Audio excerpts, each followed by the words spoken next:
എന്തൊരു കഷ്ടമാണ് നോക്കിക്കോ, വല്ലാത്ത കഷ്ടം തന്നെയാണ് കേട്ടോ. ഒരു സയ്യിദ് വഫാത്തായി പോയിട്ട് അതിൻ്റെ പേരിലടക്കം തർക്കമാണ്, APEK തർക്കം. ഇത് എങ്ങോട്ടാണ് എത്തിച്ചേരുക എന്ന് അല്ലാഹു അഅലം. ഇതേതാ മാസം? ഈ ഒരു മാസത്തിൻ്റെ മഹത്വമെങ്കിലും മനസ്സിലാക്കണ്ടേ. ഒരു കാര്യപ്പെട്ട സയ്യിദ് വഫാത്തായി പോയപ്പോൾ അതിൻ്റെ ഒരു വൃത്തിയിൽ അതിൻ്റെ കാര്യം, അതിൻ്റെ വാർത്ത ഒന്ന് പത്രത്തിൽ നൽകാൻ അതിൽ തടസ്സം, അത് ചെറുതാക്കി കൊടുക്കുക എന്നുള്ളത് ഒരു കൂട്ടം. എന്നാൽ മറ്റൊരു കൂട്ടം വെറുതെ നിൽക്കുന്നുണ്ടോ? അപ്പോൾ അത് മോശമായിപ്പോയി, അത് വാർത്ത ചെറുതായിപ്പോയി, അങ്ങനെ പറഞ്ഞിട്ട് അവരൊരു വേറൊരു തർക്കം. എന്തൊരു കഷ്ടം നോക്കിക്കേ. ഇതേതാ മാസം? ഈ മാസം സ്നേഹത്തിൻ്റെയും സാഹോദര്യത്തിൻ്റെയൊക്കെ മാസമല്ലേ. ഈ ചെറിയ ചെറിയ ചില കാര്യങ്ങളൊക്കെ കേൾക്കുമ്പോൾ അവർ തർക്കിക്കാനുള്ള കാര്യങ്ങൾക്കും ചിലപ്പോൾ ചിരിയാണ് വരിക. ഈ നിസ്സാര കാര്യത്തിനായിരുന്നോ ഇവരിപ്പോൾ ഇത്രത്തോളം സംസാരിക്കുന്നതും തെറ്റുന്നതും പിണങ്ങുന്നതൊക്കെ? ചിലപ്പോൾ തോന്നും, സങ്കടം വരും. ഈ ഒരു കാര്യത്തിന് വേണ്ടിയിട്ടായിരുന്നോ ഇവരിങ്ങനെ പിണങ്ങിയതും പള്ളി ബന്ധാക്കിയതും ഒരുപാട് വർഷം മിണ്ടാതെ നടന്നതും? ഇതൊക്കെ ഈ ഒരു കാര്യത്തിന് വേണ്ടിയായിരുന്നോ എന്ന് ആലോചിക്കുമ്പോൾ ചിലപ്പോൾ സങ്കടവും കരച്ചിലും ചിരിയും ഒന്നിച്ചു വരുന്നൊരു സാഹചര്യമാണ്.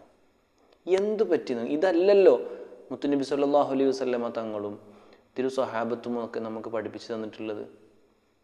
ഇത് ഹിജ്റയുടെ മാസമാണ്. മുഹറം മാസം ഹിജ്റയുടെ മാസം. ഹിജ്റ എന്ന് പറയുമ്പോൾ സ്നേഹവും സാഹോദര്യമൊക്കെയാണ് നമ്മുടെ മനസ്സിലേക്ക് നിറഞ്ഞു വരേണ്ടത്.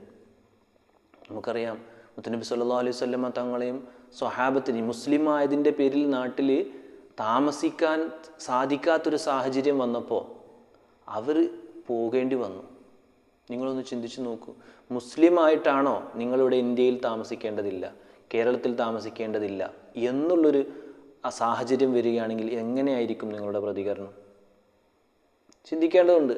അപ്പോൾ സ്വഹാബികളും മുത്തുനബി തങ്ങളും സ്വന്തം നാടും വീടും സമ്പത്തും എല്ലാം ഉപേക്ഷിച്ചുകൊണ്ട് പോവുകയാണ് മദീനയിലേക്ക്.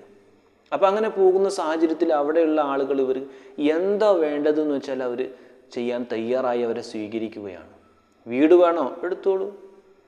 ഭക്ഷണം വേണോ? എത്ര വേണമെങ്കിൽ കഴിച്ചോളൂ. സമ്പത്ത് വേണോ? എത്ര വേണോ എടുത്തോളൂ എന്ന് പറഞ്ഞുകൊണ്ട് ഈ മുഹാജിരിങ്ങളായ സ്വഹാബികൾ, അൻസ്വാരികൾ അവർ സ്വീകരിച്ച് വേണ്ടതെല്ലാം നൽകുകയാണ്.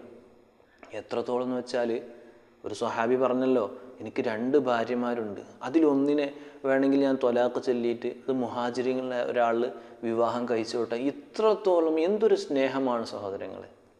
അവരൊരു മുഹാജിരി ഒരു വിഭാഗമാണ്, അൻസാർ വേറൊരു വിഭാഗമാണ് എന്ന് പറഞ്ഞ് പരസ്പരം എന്തെങ്കിലും ചെറിയ ന്യൂനതകൾ കണ്ടെത്തിയിട്ട് കുറ്റപ്പെടുത്താനോ സോഷ്യൽ മീഡിയയിൽ വൈറലാകാനൊന്നും അങ്ങനത്തെ ഒരു മനസ്ഥിതി ആയിരുന്നില്ല അവർക്കുണ്ടായിരുന്നത്. അവരും നമ്മെ പോലെയുള്ള ആളുകളാണ്, അവർക്കും വേണ്ടതെല്ലാം വേണം, എല്ലാ സ്നേഹവും പരിഗണനയും അവർക്കും ലഭിക്കണമെന്ന് പറഞ്ഞു. നമുക്കറിയാം, സ്വഹാബികളിൽപ്പെട്ട ഒരാളെ ഭക്ഷണം കഴിക്കാൻ വേണ്ടിയിട്ട് അൻസ്വാരികൾ കൂട്ടിക്കൊണ്ടുപോയപ്പോൾ വീട്ടിലൊന്നുമില്ല. കുട്ടിക്ക് കൊടുക്കാനുള്ള അപ്പത്തിൻ്റെ കഷ്ണമല്ലാതെ ഒന്നും വീട്ടിലില്ല എന്ന് അവിടുത്തെ ഭാര്യ പറഞ്ഞപ്പോൾ ആ കഷ്ണം എടുത്തു കൊടുക്കുകയാണ്. അപ്പോൾ അവരപ്പുറത്ത് നിന്നിട്ട് ഭക്ഷണം കഴിക്കുന്നത് പോലെ ആംഗ്യം കാണിക്കുക, അഭിനയിക്കുകയാണ്. എന്തൊരു സ്നേഹമാണ് സഹോദരങ്ങളെ. ഇപ്പോഴത്തെ സാഹചര്യത്തിൽ ഇങ്ങനെയുള്ളൊരു സാഹചര്യങ്ങളൊന്ന് ചിന്തിച്ചു നോക്കൂ. അങ്ങനെ ഒരു അവസ്ഥ, ഒരു അതിഥി വന്നപ്പോൾ അദ്ദേഹം മറ്റൊരു വിഭാഗത്തിൽപ്പെട്ട അൻസാരികളല്ല, അവർ അപ്പുറത്തുനിന്ന് വന്ന മറ്റേ മുഹാജിറുകളായ ആളുകളാണ്. അപ്പോൾ അവർക്ക് വേണ്ടി ഇത്രത്തോളം സ്നേഹിക്കാനും സഹകരിക്കാനും അവർക്ക് കഴിയുന്നുണ്ടെങ്കിൽ അതല്ലേ നമ്മൾ മാതൃകയാക്കേണ്ടത്. എന്തൊരു കഷ്ടമാണെന്നൊക്കെ. മുത്തുനബി സല്ലല്ലാഹു അലൈഹി വസല്ലം തങ്ങൾക്ക് കുറച്ച് സ്വർണം ലഭിച്ചപ്പോൾ മുത്തുനബി അത് എൻ്റെ സ്വഹാബികൾക്ക് നൽകണമെന്ന് തീരുമാനിച്ചിട്ട് സ്വഹാബികളോട് വന്ന് ചോദിക്കുമ്പോൾ അൻസാറുകൾ പറയും, അത് മുഹാജിറുകൾക്ക് നൽകൂ, അവരല്ലേ പാവങ്ങൾ, അവരല്ലേ ഒന്നുമില്ലാത്തവർ.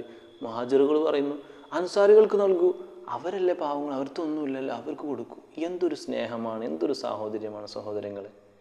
ഈ APEK ഉള്ള ഈ ഒരു വിഷയങ്ങളിൽ എന്തൊക്കെ കാര്യങ്ങളിലാണ് തർക്കങ്ങളും നടക്കുന്നത്. എന്നാൽ ഇതിൽ നേതാക്കന്മാർക്ക് ഒരു പ്രശ്നവുമില്ല. അവർ പരസ്പരം വിവാഹത്തിൽ പങ്കെടുക്കുന്നു, ഒന്നിച്ചിരുന്ന് ഭക്ഷണം കഴിക്കുന്നു, അവർ ഐക്യത്തെക്കുറിച്ച് സംസാരിക്കുന്നു, ഒക്കെ ഐക്യത്തുമായി അടുപ്പിക്കാനുള്ള കാര്യങ്ങൾ ചെയ്യുമ്പോൾ ചില ആളുകൾ ചെയ്യുന്ന കാര്യം എന്താ? ഇത് നേരെ ഓപ്പോസിറ്റ് ആയിട്ടുള്ളത്. അള്ളാഹു നമ്മിലൊക്കെ സ്നേഹം വർദ്ധിപ്പിച്ചു തരട്ടെ. അതാണ് ഒരു നമുക്ക് മനുഷ്യന്മാരെ സംബന്ധിച്ചുള്ള ഒരു പോസിറ്റീവ് എനർജി കിട്ടണമെങ്കിൽ നല്ല കാര്യങ്ങൾ മാത്രം ചിന്തിക്കുക, നല്ല കാര്യങ്ങൾ മാത്രം പറയുക. ചില AP ഗ്രൂപ്പുകളുണ്ടാവും, ഈക്കൊക്കെ വേറെ ഗ്രൂപ്പ് ഉണ്ടാവും. ആ AP ഗ്രൂപ്പിലാണെങ്കിൽ മറ്റേ വിഭാഗത്തിന് കുറ്റം പറയുന്നതാവും. ഇതിൽ രണ്ടും ഒന്നിനായിട്ട് പറയുന്നത് 2 വിഭാഗത്തിലും ഉണ്ടാവും. അവരിവരെയും കുറ്റം പറയുന്നത് എന്തിനാണത്?